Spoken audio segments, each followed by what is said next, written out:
Olá, então estamos aqui para mais uma videoaula do tópico bombas, associação de bombas. Então, estamos tratando então de bombas centrífugas. E dentro desse conceito de dimensionamento de bombas, o entendimento da curva da bomba é fundamental. Então nós vimos que existe o sistema, nosso sisteminha, onde nós vamos ter na prática a curva do sistema e a curva da bomba, né? Então a gente pode escrever, por exemplo, como nós vimos na aula anterior, uma curva chamada curva do sistema, ao mesmo tempo em que eu tenho a curva da minha bomba, que é algo desse tipo aqui. O ponto onde encontra a curva da bomba com a curva do sistema é o chamado ponto de operação.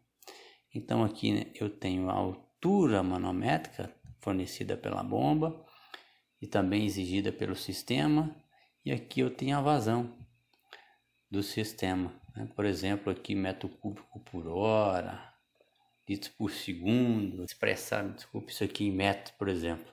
Então, a lógica que nós vamos trabalhar é nessa aula de hoje.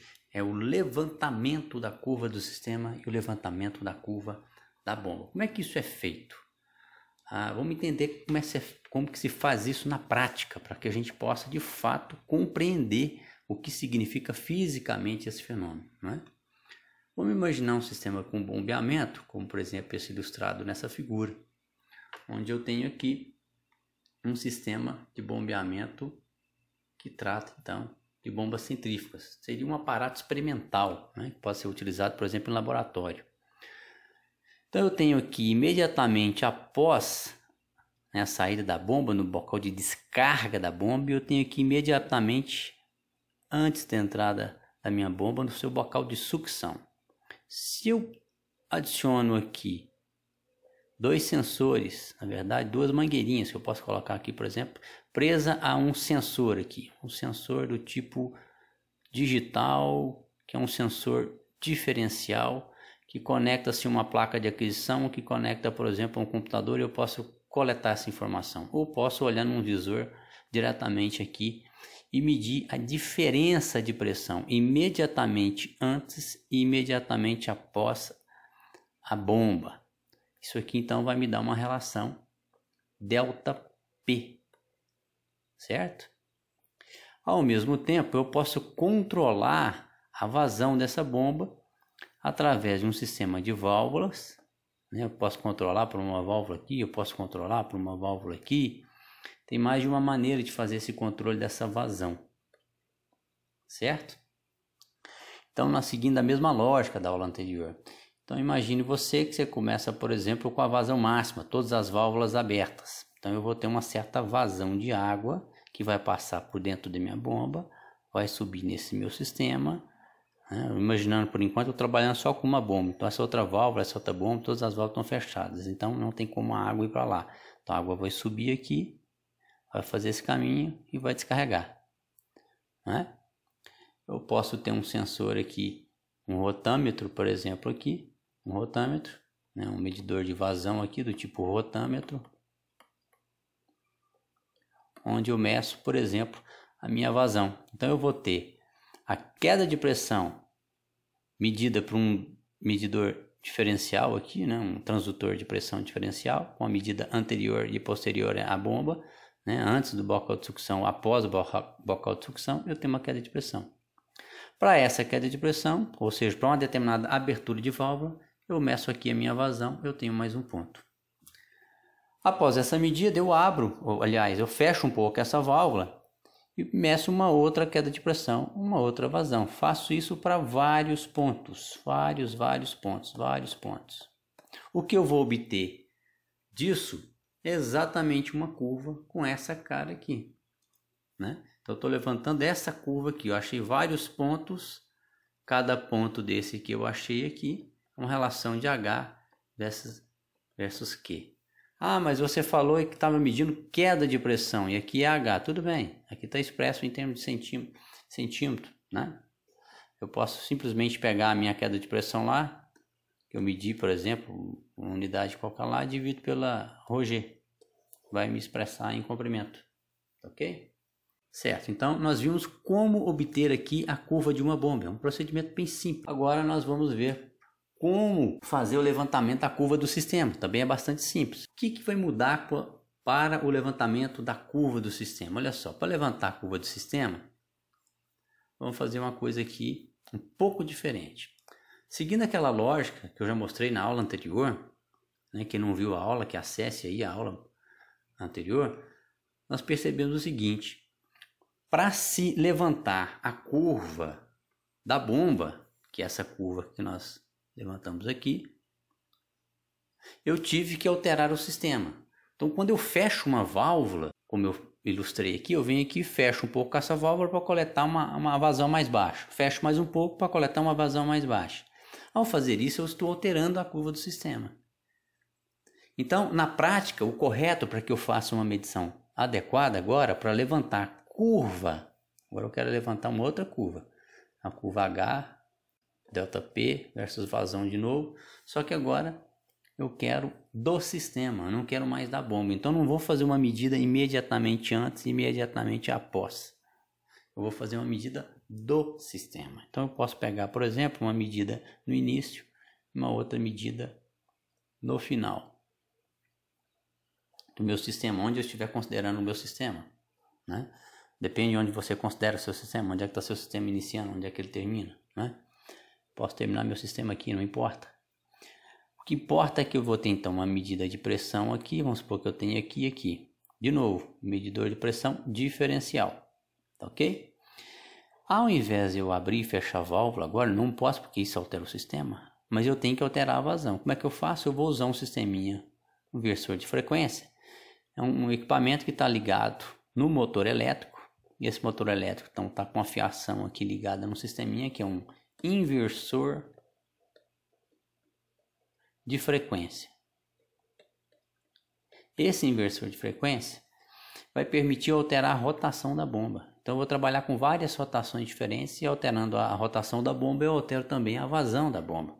Então eu vou conseguir trabalhar com diferentes vazões, e para cada vazão eu acho o ΔP correspondente, que é essa diferença de pressão entre o ponto inicial e final do meu sistema. Faço isso para várias vazões, enquanto várias quedas de pressão. Então eu levantei novamente uma curva que tem as mesmas variáveis: vazão, queda de pressão. Só que agora eu estou levantando a curva do sistema, certo?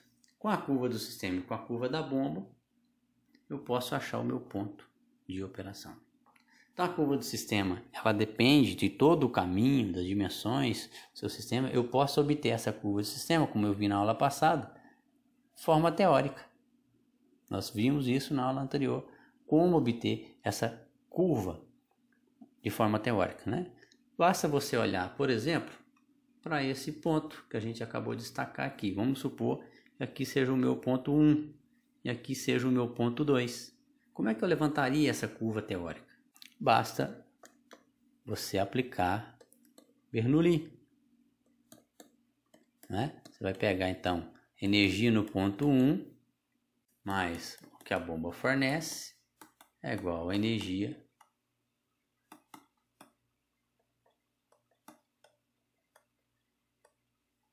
no ponto 2 mais o que perdeu no caminho. Então, a energia que eu tenho no ponto 1, como não é um fluido invisto, ele vai perder energia, né? A energia no ponto 1 não é igual a energia no ponto 2. A energia no ponto 1, como a bomba está no meio do caminho, pela a minha marcação ali, né? A bomba está entre o ponto 1 e o ponto 2, então eu não posso ignorar. Então, a energia no ponto 1 mais a energia que a bomba fornece é igual a energia que chega no ponto 2 mais o que ele perde no caminho. Dentro dessa energia que perde no caminho, eu tenho todos os meus acidentes. Você vai ter que verificar quantas válvulas você tem, que tipo de válvula você tem, quanto dessa válvula está aberta, se tem joelho, quantos joelhos são, se tem redução, se tem expansão. Todos esses acidentes vão te fornecer um L equivalente, como vocês aprenderam aí em fenômeno transporte, em outras disciplinas durante o curso de engenharia. Você pode aplicar a equaçãozinha básica, FLV² sobre 2 dg. Esse aqui é o diâmetro da tubulação, a velocidade do fluido, comprimento equivalente, fator de atrito, aceleração da gravidade, fator de atrito. Você pode pegar, por exemplo, pelo grafo Moody, que vai depender, entre outras coisas, da rugosidade relativa e do Reynolds. Ok? Então daí você consegue então obter uma expressão que relaciona essa diferença de pressão, olha lá, ΔP sobre gama, que é aquilo que você tem lá. Se você isola esse termo aqui na expressão, você consegue obter uma equação. Da mesma forma, você pode imaginar o seguinte: o H da bomba vai ser igual à diferença de pressão sobre gama, o delta de energia cinética, né, ΔV quadrado sobre 2G, vamos escrever assim de uma forma simplificada, mais um ΔZ, mais um HT. Certo? Então, no ponto em que nós temos aqui o encontro dessas duas curvas, é esse ponto aqui que é o ponto de operação. Ok? Então, essa seria uma forma de você demonstrar isso, uma equação teórica para isso, tá? Agora, imagina que eu tenho duas bombas aqui. E se eu tiver mais de uma bomba, como que eu vou levantar a curva dessa associação das bombas? Como é que eu faço isso? Olha só, você não faz uma medição da associação, você faz a medição da bomba de forma individual, tá? E depois você gera a associação a partir dessas curvas individuais. Eu vou mostrar nessa aula agora como levantar a curva de uma bomba só, que é isso que a gente acabou de ver, mas vamos ver o resultado disso aqui para um caso prático real. Então a gente teria uma coisa desse tipo aqui, ó.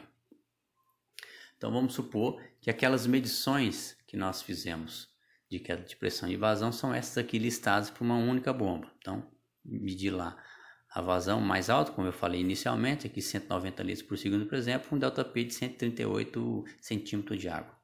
Fui reduzindo a minha vazão, reduzindo, até chegar na vazão zero. A vazão zero não significa desligar o sistema. A vazão zero significa eu fechar completamente a válvula e a bomba ela vai estar funcionando, mas com vazão zero. Então ela vai no seu limite de altura manométrica, que é para uma vazão limite inferior que é zero. Então é nessa condição que ela dá a maior queda de pressão, quando a vazão dela é a menor, certo? Então essa aqui seria a curva da bomba, né? Seria relacionada a esses pontos aí que eu acabei de mencionar. Então são esses dados aqui de vazão, certo? E queda de pressão. O sistema, gerei aqui também uma curva de sistema para ilustrar. Então, isso aqui seria uma relação que eu mostrei para vocês agora também, né? Eu poderia medir uma pressão lá no início e outra no final, né? Um ΔT entre o início e o final, e ajustar a rotação da minha bomba para chegar em vários valores de vazão. Ao fazer isso, eu chego nessa curva aqui, que é a curva do sistema. O ponto onde eles vão se encontrar, que é por aqui, é a condição de operação, o ponto de operação. Então, isso aqui são dados reais. Então, eu consigo obter a curva do sistema e a curva da bomba fazendo um ensaio como aquele. Na próxima aula, nós vamos ver como levantar a curva de associação. A associação pode ser em paralelo ou a associação pode ser em série. Qual é a diferença entre as duas situações? A associação em paralelo, eu vou ter uma situação em que as duas bombas somam vazão. Então, imagine que ela está capturando água de um sistema aqui, essa outra bomba está capturando água no sistema aqui, essa água passa pela bomba, então ela é pressurizada, vem para cá, da mesma forma essa aqui vai pressurizar, né, convertendo energia cinética em energia de pressão, como a gente já viu. Essas duas correntes se unem, formam aqui e desce. Perceba algumas características importantes, né? A bitola dessa tubulação anterior aqui, ela é muito inferior à bitola de quando acontece a associação. Isso é necessário para que ela funcione adequadamente. Senão você não vai conseguir operar ela somando vazão de forma eficiente. Então essa é uma associação em paralelo.